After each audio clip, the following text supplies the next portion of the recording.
they realize Paz is missing.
Chopper. Keep an eye out for nearby enemies. They can try to shoot down the chopper. CP, this is Zulu 7. Spotted a suspicious person. Checking it out. Over. This is CP. Understood. Keep your guard up. Out. It's an illusion. Thanks. In the mine.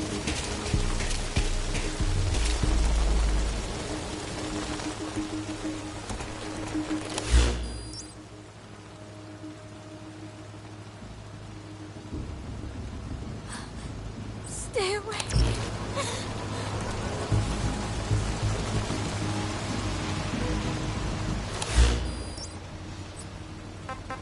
Please select a landing zone.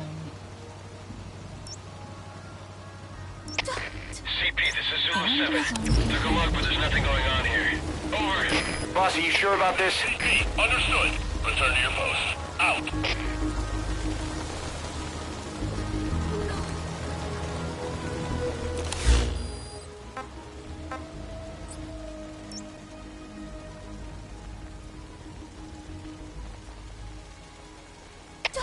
CP, this is Zulu 10. All quiet here. No sign of the enemy. Standing down. Over. This is CP. Understood. Stand down. Stand down. Return to your post. Out.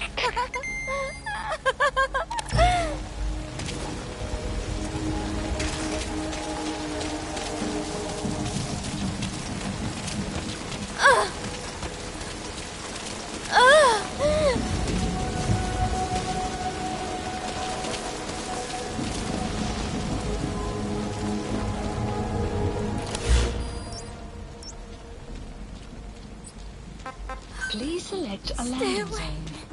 Landing zone confirmed. Roger that, Snake.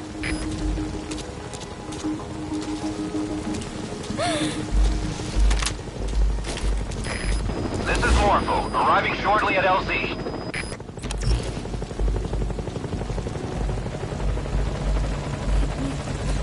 Hit me all you want. All fire teams, this is CP. This is Morpho, on station at LZ. Making forced landing. Stand by.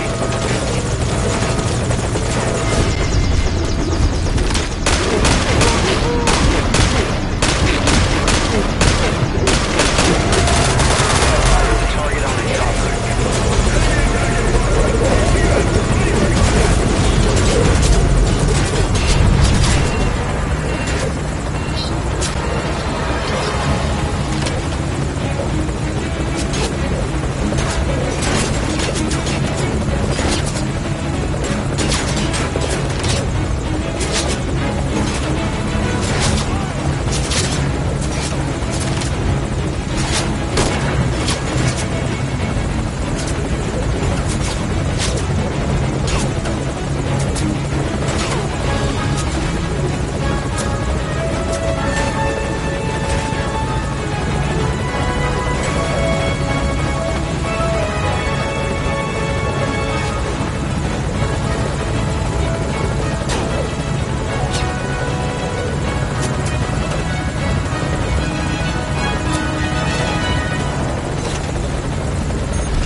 Don't touch me, you son of a bitch!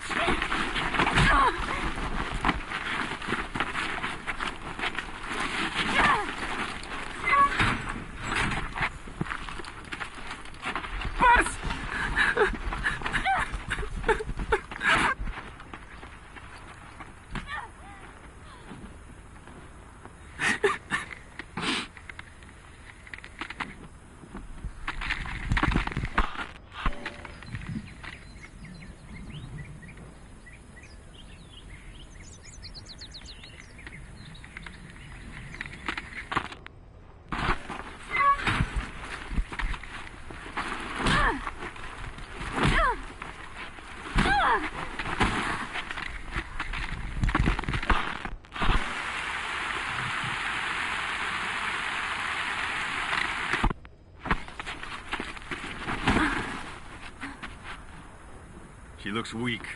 We need her alive. Yes, sir.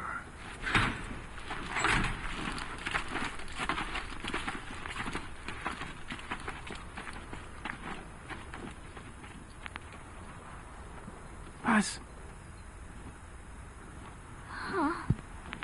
You're back early today. Early? And the sun is still up. See? Yeah. Chico, Yes? let us not do this, okay? Huh? I do not think I want to talk to you. But I came here to... Just be quiet. Or I'll scream. What the... I don't get it.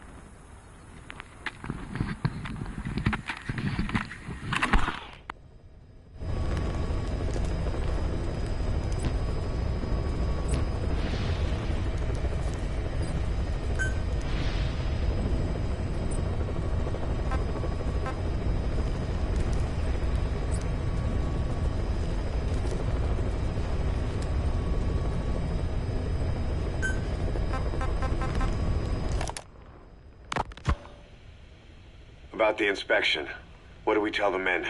The truth. What else? The one thing we don't need to worry about is anyone here spilling the beans about Zeke. Good point. What about the Sandinistas? There's still quite a few of them left on the base. I hate to say it, but it won't look good having Soviet bloc personnel here.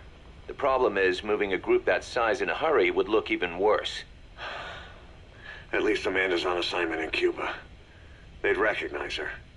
She should stay put for now. All civilians save Huey will have to return to their countries. Even your Parisian? Of course, we'll get her whatever paper she needs. Dr. Strangelove's departure came at a perfect time. The less Zeke-related staff here, the better. Wait, she left? That's right. You were away on a mission. She left last week. There's nothing cooking in AI weapons research, and Zeke is complete. There was really no reason for her to hang around. I'm surprised Huey let her go that easy.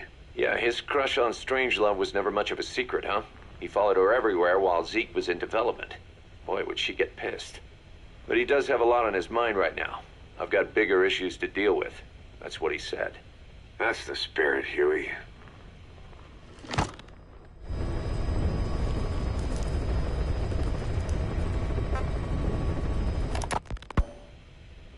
"10 days ago, we got reports that Paz was still alive. She survived. She was rescued by Belizean fishermen who found her drifting in the Caribbean. So what's the plan? Silence her before we're compromised? No. I've got something else in mind. Our friends at Cypher suspect Paz could be a double agent. She's being held for interrogation at a camp on the southern tip of Cuba. Black site. Nice. A slice of American pie on communist soil, and out of U.S. legal jurisdiction. The upcoming inspection of Mother Base has to be connected somehow. The timing's too perfect. The UN's nuclear inspection. My guess is they're trying to corroborate.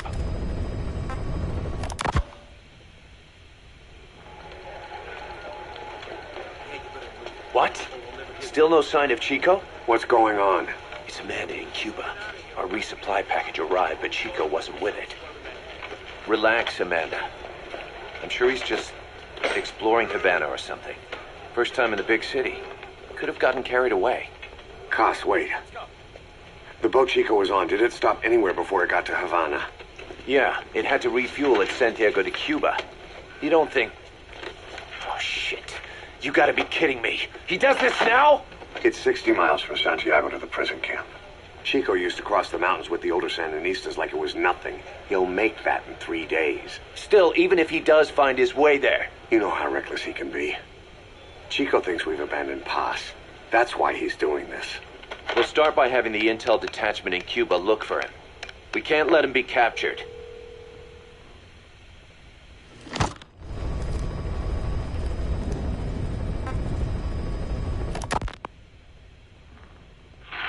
some cages to the east of a big building. East an old grassy facility. That's where we are. Help me, Snake. It's a setup. We have no choice. Yeah. If Chico talks, he could blow the new cover up. We can't hold off until the inspection's over. When can we be ready? It'll take at least 16 hours to confirm the flight path and prep a bird. The intel unit has started reconning the area. Sounds like I'll have to miss the inspection. Boss, we'll just have to send someone else to get them out. No. I'll go. Yeah. Chico and Paz would only take orders from you anyway. And we can't go taking on those Marines at the base head on. It's gotta be off the radar, and it's gotta be you. Hold down the fort, Cos.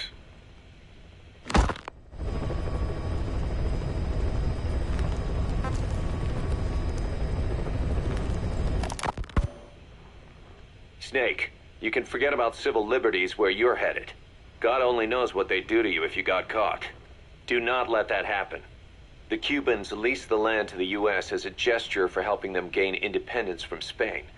The deal remains in effect until both countries agree to dissolve it, or the U.S. abandons the land. That's why America still operates the base even after La Revolucion. Problem is, it's leased land. Meaning it isn't American soil, so the U.S. Constitution doesn't apply there. That allows them to withhold its civil rights protections. Yeah, that's Uncle Sam's excuse. The area was originally only for detaining refugees from countries like Cuba and Haiti. But a few years ago, the CIA and its like started using it as a black site. Enemies of the state are renditioned there and subjected to extreme forms of interrogation. You can bet Cypher had a hand in that. As you'd expect, American and other Western human rights organizations aren't allowed anywhere near the place. What happens there disappears down the memory hole. Who knows what they're doing to Chico and Paz? I'd like to interrogate her ourselves. But if worst comes to worst, make sure she's dead. Chico, on the other hand, we have to bring back. Fast. He knows too much about us. Cos? The area is surrounded by mines placed by both the U.S. and Cuba, making escape on foot impossible. You're heading into the lion's den, Snake. Don't take this one lightly. Come back in one piece. Yeah.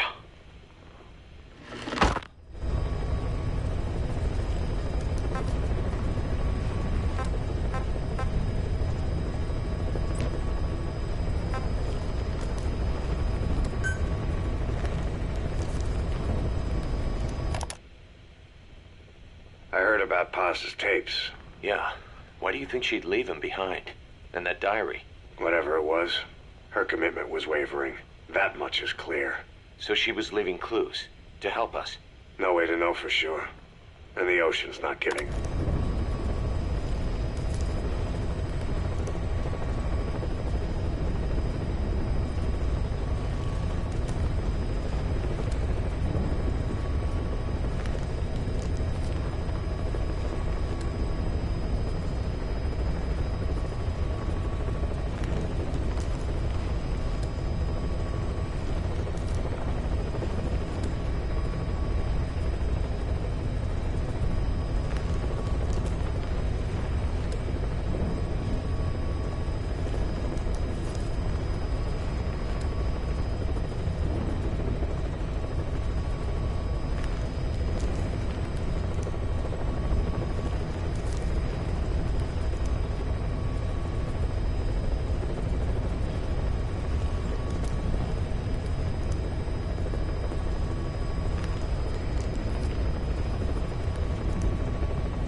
November 4th, 1974.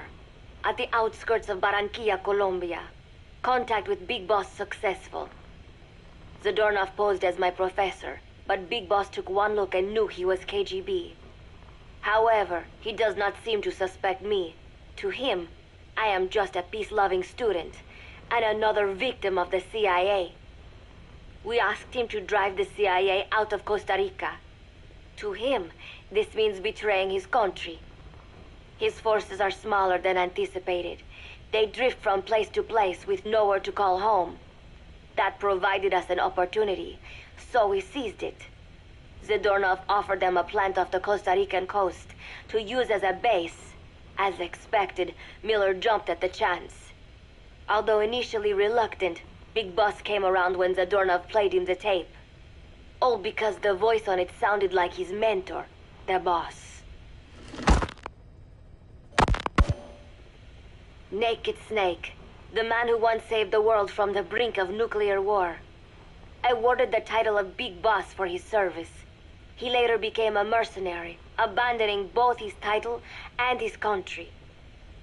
To him, that honor was steeped in the blood of the boss, the mentor he was forced to eliminate. Exceptionally charismatic, he possesses unparalleled combat and intelligence-gathering abilities. His only discernible weakness is her. This operation hinges on how effectively we can exploit that. Kazuhira Miller is Big Boss's lieutenant. Half Japanese, half American. He once served in Japan's self-defense force. Though he and Snake first met as enemies, they discovered a common bond and together built their private army, with Miller directing business and administrative affairs. He comes off as shallow, but his true intent is hard to read. I must be careful. All that is clear is his infatuation with Big Boss. With East and West fighting over its control, Central America is now the most contested region on Earth. CIA Central American Station Chief Coldman has developed Peace Walker, a fully AI-automated, fail-deadly nuclear launch system with which he aims to reignite the Cold War. Snake's new objective in Costa Rica is to prevent that. Zadornov's, or should I say, the KGB's plan is to play the two sides against each other, turning the entire region red. Not one of the three parties realize they're all just pawns in Cypher's hands. Cypher watches all. Mother Base has developed rapidly since being established in the Caribbean Sea. They recruit more personnel daily, and already their mercenary services are turning a profit. Big Boss's leadership and charisma, and Miller's business acumen drive this impressive growth. Furthermore, joining forces with a faction of the FSLN has expanded their power even more. They have even commenced their own weapons development program. All is proceeding according to Cypher's will.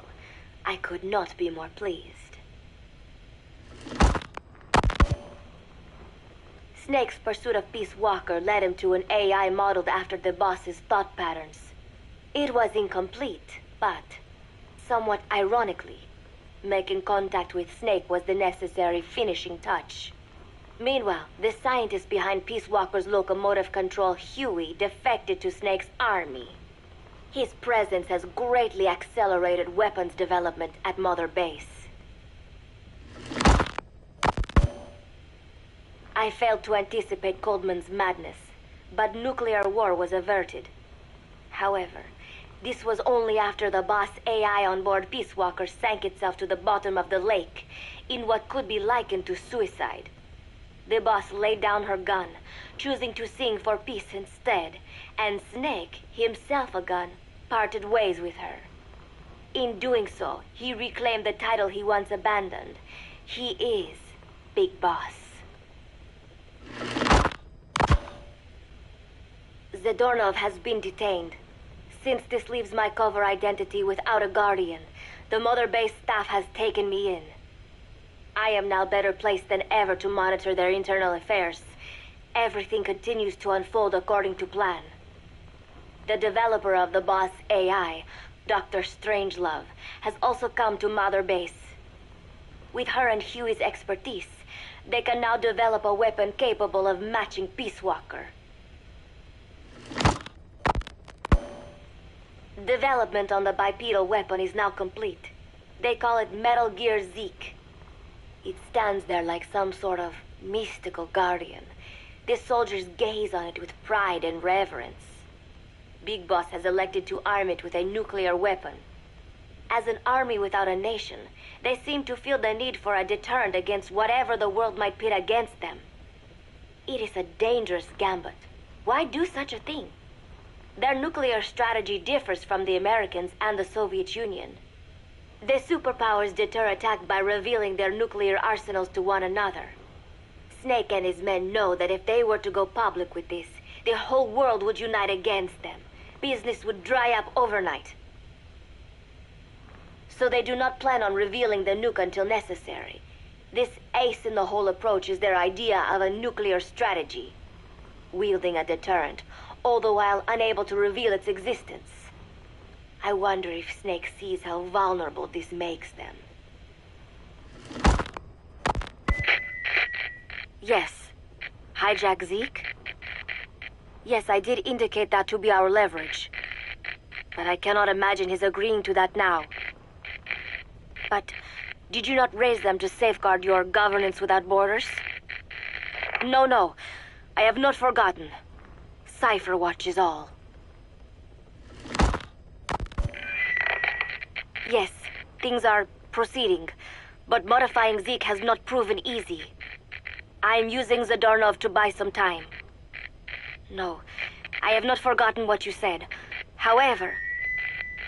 Well, forgive me for asking, but this is you I am speaking to, isn't it, Cypher?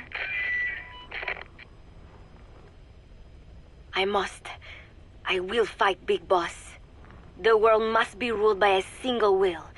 To defy Cypher is a fate worse than death.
As of today, I will be living here at Mother Base.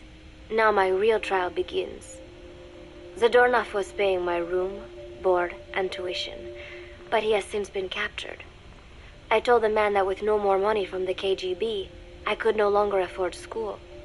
He bought my story, and when I said I would be willing to work, he took pity on me and let me stay. For some reason, Miller really pled my case. That was helpful, but the man is still a fool. His men are no better. They think their training makes them strong, but that kind of strength is nothing in the face of true power. And better yet, they wait on me hand and foot, believing I am just a schoolgirl. Looks like I won't be working too hard after all. Just today, while scouting out the living quarters, I saw a group of them in the corner of the deck making a fuss. Going over for a look, I saw they were feeding a kitten. A bunch of grown hard men, and they're the ones acting like schoolgirls. Look, isn't he cute? What is wrong with them? Disgusted, I just nodded and smiled. I must stay in character after all. I indulged their chit-chat for a few moments. Then one of them asked me to give the thing a name. They had just taken it from its mother. I named it Nuke. I improvised some nonsense about how our compassion for living things can help prevent wars. The men gave me a little fish. I held it out in my palm, and the kitten happily ate it up. What a pathetic, feeble creature. It sickens me. Today, Chico invited me to go fishing with the soldiers. I suppose finding one's own food does have its merit, but I prefer not to be involved in such a degrading task. And their prattling on about fishing being fun is nonsense. I'm not here to find playmates. Nevertheless, distasteful as it was, I went along in order to maintain my cover. Chico thrust a fishing pole into my hands, and we went up onto the deck where several soldiers had gathered. They welcomed us warmly. With so few women aboard Mother Base, I'm treated like a princess. No one suspects I am neither a teenager nor a student. It was nice and sunny, with a gentle breeze and waves. As I cast my line and waited for a bite, the soldiers began to ask me all sorts of questions. As always, I answered according to our predefined scenario, feigning a smile. As I sat there feeding them lies, the fish began to bite, and the soldiers began to focus on their prey. Chico had his bait stolen by a fish, and got so angry that he stood up and nearly fell into the sea.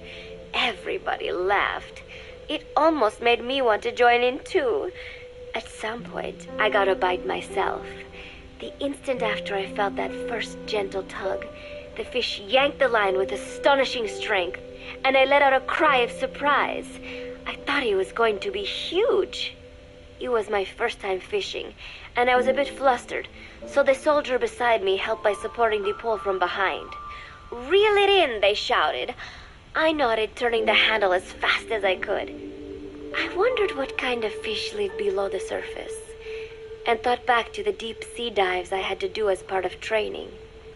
Those were difficult days, but I remember finding the multicolored fish gliding through the water incredibly soothing.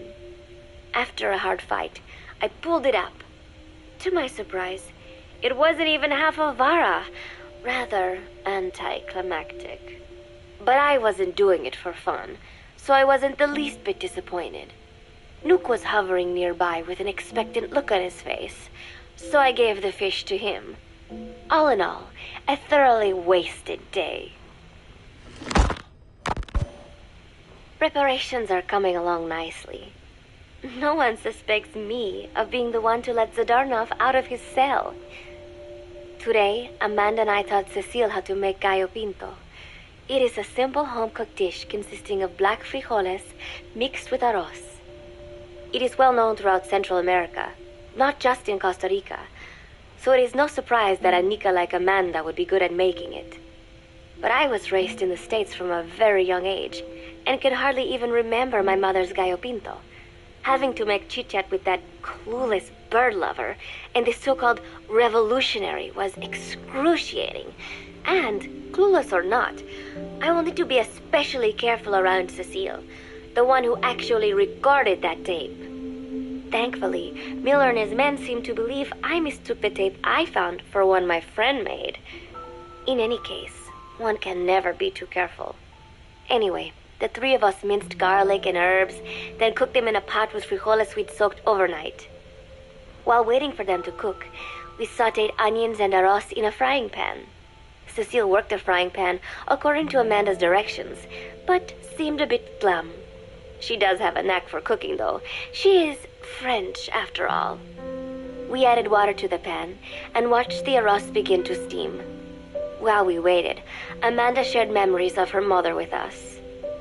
They had been separated because of Simosa, but the taste of her mother's cooking was still fresh in her mind. When the frijoles were ready, we drained the water, stir-frying them with the rest of the vegetables. Quite a complicated process for home cooking. Nonetheless, it kept them occupied. The longer we sat and talked, the greater the chance of my arousing their suspicions. With women, it is not enough to just bat your eyelashes and giggle. It takes a lot of effort to divert attention.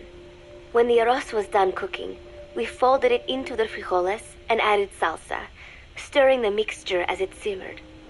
At this point, for some reason, the conversation turned to romance. Why does it have to be that way whenever women get together and chat? Cecile fancies herself to be well-versed in such matters, and gave Amanda all sorts of advice. It was harmless enough, until, to my irritation, she began pestering me whether there was anybody I liked. Not right now, I said, trying to dodge the question. But she pressed on. It's Snake, isn't it? I gritted my teeth and played it coy. Maybe. Cecile nodded and giggled. He is pretty sexy, isn't he? What a ditz. It's all I can manage to just survive. The thought of romance has never once crossed my mind. I have no interest in that kind of man. Soon enough, a rich aroma began to fill the room. The gallo pinto was ready. New came over and rubbed up against our legs, looking for a handout. Unfortunately, it was not the kind of food a cat would like. We let a few of the soldiers have a bite, and then headed off to the mess hall. The home-cooked flavor we'd achieved was a big hit with the men of MSF. Not that we are trying to impress them or anything. Even I could manage a dish like that. Snake enjoyed it too. Let me make this absolutely clear. I have no interest in that man. Football, or soccer as it is known in the States, is extremely popular here. It has not caught on yet in the US, but it has legions of rabid fans all across Latin America. These fans can get so rowdy that it is commonly believed El Salvador and Honduras went to war in 1969 over scuffles in a soccer match. In reality, tensions between the two countries were already high. The match was merely one of the sparks that set them off.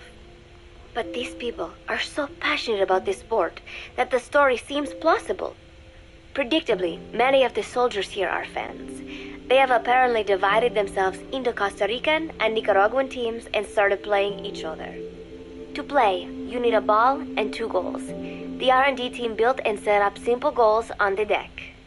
I had absolutely no interest, but Chico insisted that I come and watch. It was not a proper match by any means. The pitch was not even regulation size, but the players and spectators alike got pretty excited. They banged empty cans and shouted cheers through the handmade megaphones. It almost felt like carnival. Huey, the referee, blew a whistle to start the match. The soldiers' training has left them in excellent physical shape, but they lacked the honed skills of professionals and their play was quite rough. Midway through, one of the men collided with another. They started shouting at one another, but Huey stepped in. "I thought we had forsaken our countries, become one with the earth," he said, quoting Snake. "We're not competing for national pride here, and we are not fighting for the good of any one country. This is not a war. Soccer is a peaceful sport, am I right?" The soldiers nodded. They know the pain of war, and they share Snake's vision. Perhaps that is why all this resonates with them. Team Costa Rica was down a man, and somehow I was picked to fill in. Costa Rica had the advantage up until that point. I suppose Huey wanted to keep it balanced. The soldiers agreed with Huey's call. Maybe the Costa Rican players felt an even matchup would be more fun, too. I could not be bothered to run at first, but chasing the ball out there in the hot sun, I was soon drenched in sweat. Before long, I found myself actively seeking out the ball, partially out of desperation. I picked up a loose ball deep on the opponent's side of the field. Even though he's Nicaraguan, Chico cheered me on, yelling, "Go for it, shoot!" I launched the ball as hard as I could, only to have it blocked by the keeper. Disappointment only increased my determination. In the end, I didn't score a single goal, and Costa Rica gave up its lead. It was really close, though. We congratulated each other on a good match and sprawled out in the shade on the deck, exhausted. The ocean breeze felt so nice on my sun-soaked body. Nuke came over. It is one of his favorite spots, and stretched out next to me. And together, we watched fluffy white clouds drift lazily across the clear blue sky. It was lovely out today, so I decided to sun myself in a lounge chair up on the deck when Strangelove came up to me. Despite the heat, she was in her usual long sleeves and pants. I waved at her. She looked away and mumbled, "Hello there. Fancy meeting you here." I asked if she needed anything, feeling her eyes creeping up and down my body like she was savoring it. Finally, she swallowed and said, "You have such beautiful skin." Bewildered, I shook my head and said, "No, not at all. I had heard rumors that she was a lesbian, but she couldn't be after me, could she?" She continued to stare and said, "No, it is beautiful, but you must not let yourself get so tanned." And then she took my hand in hers. "What is wrong with a little sun?" I asked, trying to cut the conversation short. But she shook her head violently. "No, you mustn't. A young lady should take better care of her skin." She was acting strangely now, as if aroused. She lectured me on the perils of tanning, how it ages skin, causing wrinkles and spots, and in the worst cases, even skin cancer. I knew already that tanning could cause spots, but I thought only pale-skinned Anglo-Saxons had to deal with that. Having a scientist tell me it causes aging, though, that spooked me a little. If I am to keep playing the teenager, I will have to start paying more attention to my skin. Sensing my anxiety, she took a small tube from her pocket. She said it was the sunscreen she always used. She told me to keep it.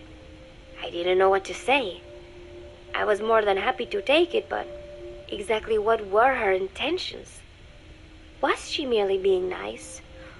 Or is she really into me?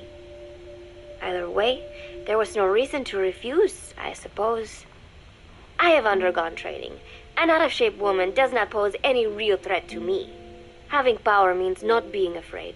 It is the same on a global scale. A country with nukes can dictate terms to a country without them. I thanked her and took the tube. Then she offered to put some on for me. She squirted some lotion onto her fingers and began rolling it into my chest. It happened so suddenly, and I was so taken aback that I did not even think to protest. She caressed my stomach with her long white fingers, then slid them upwards between my bikini-clad breasts. What? Wait, I sputtered as her moist eyes met mine. She was beautiful. Somehow, I found myself captivated by this woman more than 10 years my elder. Hold still, she whispered in my ear.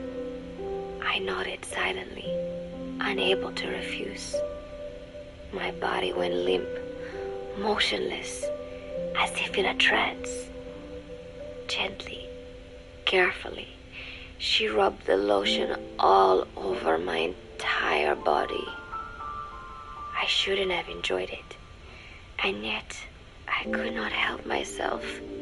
For a moment, I was spellbound. That woman is dangerous. I had better watch myself.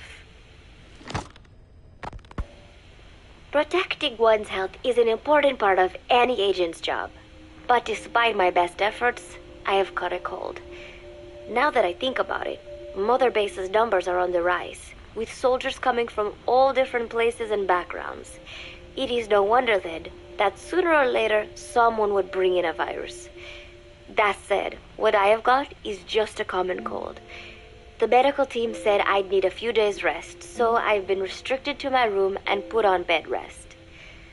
I thought I'd gotten used to not having anyone around to relate to, but at times like these, being alone is just miserable. All I could do is lay there and stroke Nuke's back, trying to take my mind off how bad I felt. Nuke just sat there, not making a sound. But I did have visitors. Amanda and Chico, Huey, Cecile, Miller, and a few of the soldiers I've become relatively close to. Amanda made me a soup with herbs she said were good for a cold. Miller told me to take it easy. I will sing you a lullaby, he said, then broke out a guitar and sang some incomprehensible song in Japanese. I did not need to understand the lyrics to know he is an awful singer. Then he said, "You know what is good for a cold? Suppositories. Here, I'll show you." He began to take off his pants, so I threw my tissue box at him to make him go away. Then Strangelove showed up, saying she had some miracle Indian cure. It has got eucalyptus extract, she said. It works best if you rub it into your chest. And then she tried to take off my nightshirt. I whacked her with my pillow, and I got rid of her. Chico brought me a little flower in a cup. It had been growing in a little bit of earth that probably found its way on board stuck to something else. I found this on the deck. Here, you can have it. He tried to act nonchalant, but I am pretty sure he's got a crush on me. None of them understand. If they thought these little visits would cheer me up, they were wrong. Tonight, Snake himself came to my room. Like the rest, he believes I am just a schoolgirl and treats me as such. "Why did you abandon your country?" I asked him. "Why create the MSF?" Of course, I knew the answers already, but I wanted to hear it from him. As I had imagined, he was not exactly forthcoming. All he would say is that his country abandoned him because all he could do was fight. And that is why he needed the MSF, because that is all he is any good for. Then he said, fighting is the only thing I understand, but that does not mean I have got a grudge against those who believe in peace. I am not one of them, and I do not believe in peace. Conflict is in man's nature. We fight our enemies in order to survive.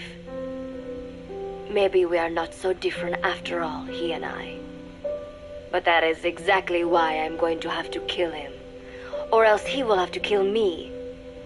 When I stop and think about this wretched existence, being killed by a man like that suddenly does not seem like such a bad thing. Every month, Mother Base throws a party for all the soldiers whose birthdays fall in that month. There is something strange about a military organization having parties. Really though, it is just an excuse to drink and make noise. It is not easy to get alcohol in a fortress in the middle of the ocean. Most days they are training from dawn till dusk. They do not have time for things like drinking. That is why Snake and Miller came up with the idea, to give everyone a chance to let loose. Obviously, a bunch of boors like that are not going to bother with blowing out candles on a cake. Rather, they sit there in a cloud of cigarette smoke, drink beer, eat meat, tell tasteless jokes, and swap crude insults about one another's hometowns. But it hardly ever breaks out into something serious. They talk up a storm, but they're just having fun. It is funny. You have got members of FSLN rubbing shoulders with the UCLAs, people who once would have considered the other mortal enemies. I wonder if that is what makes Big Boss so popular. In leaving their countries behind, they leave their hatred for other countries too. Miller seemed a little protective of me. Hope they're not being too crude, he said. But soon enough, he too was drunk. He yelled, "Come here and take a look at the real Kazuhira Miller," then dropped his pants and mooned everybody. The other soldiers burst out laughing. I have never seen such a crude, ridiculous party before. And yet, all these people, laughing and acting the fool. Is this what they call peace? For some reason, I began to think about all that has happened since I came here. Fishing with Chico, cooking with Amanda and Cecile, playing soccer, having visitors when I caught a cold. When I stop and think about it, my time here has been the most peaceful of my life. But that is about to end. I cannot imagine he will be willing to negotiate. It seems I am to fight the legendary Big Boss. I do not know if I'll be able to beat him. But if I have to choose between death and defying Cypher, I will gladly choose death. The thought of dying does not scare me. But if I disobey my orders, the fear and despair awaiting me will be far worse than anything I can imagine. It was Cypher who took me in as an orphan, gave me food and a place to live. His orders may have been unreasonable, but I will never repay my debt entirely. It seems I have no choice. I must fight this man. I must fight Snake. Do you know Miller, Snake's right-hand man? Apparently has got at least one serious weakness. He is an insatiable womanizer. He does not bother me, most likely because he considers teenagers off-limits. But he has hit on every single one of the few female soldiers here at Mother Base. They ought to be telling him where to stick it, but end up falling for it so easily. I think some of it stems from the fact that he is actually not that bad looking. Anyway, today, that nasty habit got him in trouble. He and Snake got into one of their rare fights, and I was there to see it. They burst out of the showers, completely naked, trading punches. I am no child. The sight of a naked man does not make me blush, but this was something else. "Maybe this'll teach you," Snake yelled as he slammed his fists into Miller's chest. I heard later that apparently he had been two-timing someone, and that same someone had gone to Snake with her troubles. As I see it, it is her own fault for letting herself be deceived like that. If she is too dumb to see through Miller's lies, then she got what she deserved. But this was not the first time it had happened, or the second, and Snake read Miller the riot act. Miller argued back, and what began as a shouting match turned into a fist fight. "You son of a bitch," Miller yelled as he swung. "Not bad," said Snake, smiling, "but not good enough." And then he was back on the offensive. They had already been at it pretty hard in the showers, and their bodies were covered with bruises. Both of these men had been trained for war, their bodies deadly weapons. They were each bleeding from a dozen places. All this from a fist fight. Even so, it was far less gruesome than if they had given it their all. It was obvious that one of them would be dead were they fighting for real. Miller took another swing, yelling, "Try this then!" Snake parried, then responded in kind. But I could tell he was not aiming for anything vital. "You are one tough bastard, boss," Miller muttered. A smile crept across his face as he caught his breath. And then they went right on fighting. Blood and sweat flew off their glistening bodies. It was combat without hatred or hostile intent. I had never seen violence like this before. And yet, it was more than just a friendly tussle. They were utilizing every technique they knew. It was not a sporting match. They were not playing by the rules. How could they keep this up? At last, the two men tired themselves out, and the bizarre scene came to an end. They looked at each other's battered bodies, and then burst out laughing, embracing and congratulating each other on a good fight. It all seemed so idiotic. I still cannot fathom such behavior. But somehow, I got the sense that for all his womanizing, Miller really only trusted one person, and that was Snake. There was no way I could ever come between the two of them, and at that thought, I began to feel as if I had lost. All of Mother Base is preparing for a festival. Since Snake and his soldiers spend so much time fighting, they are setting aside one day a year for peace and relaxation. I do not know all the details, but apparently that is what Snake and Miller decided. These soldiers love the idea, of course. There is so little fun to be had here that everybody looks forward to events like these. That is all well and good, but somehow I got roped into getting on stage. "Come on, we even both have peace in our names," said Miller. "And Zdarnov, that old Ruski's name, has something to do with peace too, right? Hey, as long as we're having a day of peace, we ought to get an act together. The 3-piece band." I thought he was joking. He then proceeded to share his idea without bothering to check with me. And now, I am slated to sing. Apparently, he had heard me on the deck one day, and since then he's wanted to form a band. Everybody's looking forward to it, so there is no way for me to back out now. I've never done anything like this, but it does feel kind of nice to know that people are looking forward to it. I mean, it cannot be any worse than Miller's singing, but modifications to Zeke are already finalized, and I must complete my mission. Betray Cypher now, and I will face a fate far worse than death. Still, there's no need to put things in motion just yet. What difference would it make to just wait a little while longer? A whole day of peace. The mission can wait until after that. Can it not? I know I am only delaying the inevitable. When the day comes, one of us will have to die. Snake or me. But still, if I could just come up with some way to stall Cypher, at least until our day of peace. When did I start having thoughts like this?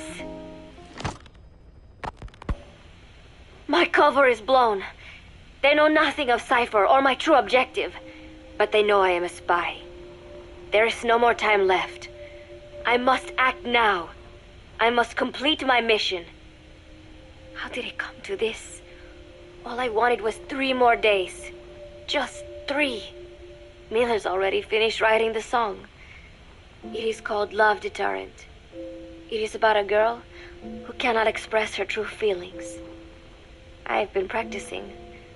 I am no pro, but I was pretty sure I would do a decent job. And now this. Cypher found out that Zeke was complete. He must have someone inside Mother Base besides me, spinning his tightly wound web of control, leaving no room for individual will. Typical. When they found out Zeke was complete, I was ordered to execute the operation immediately. If I was going to enjoy just one day of peace, I had to ensure the plan could not move forward. I tried to sabotage Zeke. I thought by damaging the drive system, they would have no choice but to delay their plans. I waited until midnight, and then snuck into the hangar. There would be trouble if it looked like sabotage. I selected one of the drive system's load-bearing parts and carefully worked to warp its shape. The leg's drive system requires a high degree of precision to operate. Even the smallest deviation would have done it. Then, Chico walked in.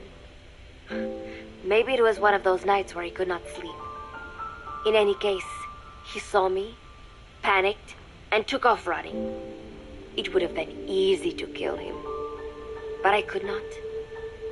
I know he likes me. It is not as if I would ever have an interest in a child like him, but I could not pull the trigger. Not at him, not in the back. Will he tell them? Or is there a chance he will keep it a secret? Protect me? No. He knows now. Knows I am not who he thought I was.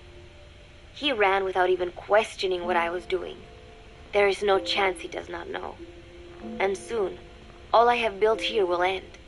And if Cypher has another agent among them, if he finds out I tried to sabotage Zeke, this place will no longer be my heaven. Then it is settled. I make my move now. Chico walked in before my sabotage was complete, so Zeke should still be operational. It might not run at full speed or power, but I do not have time to fix that. Without Zeke, I do not have a chance in hell of winning. I must act fast before Chico sounds the alarm. I knew it would come to this.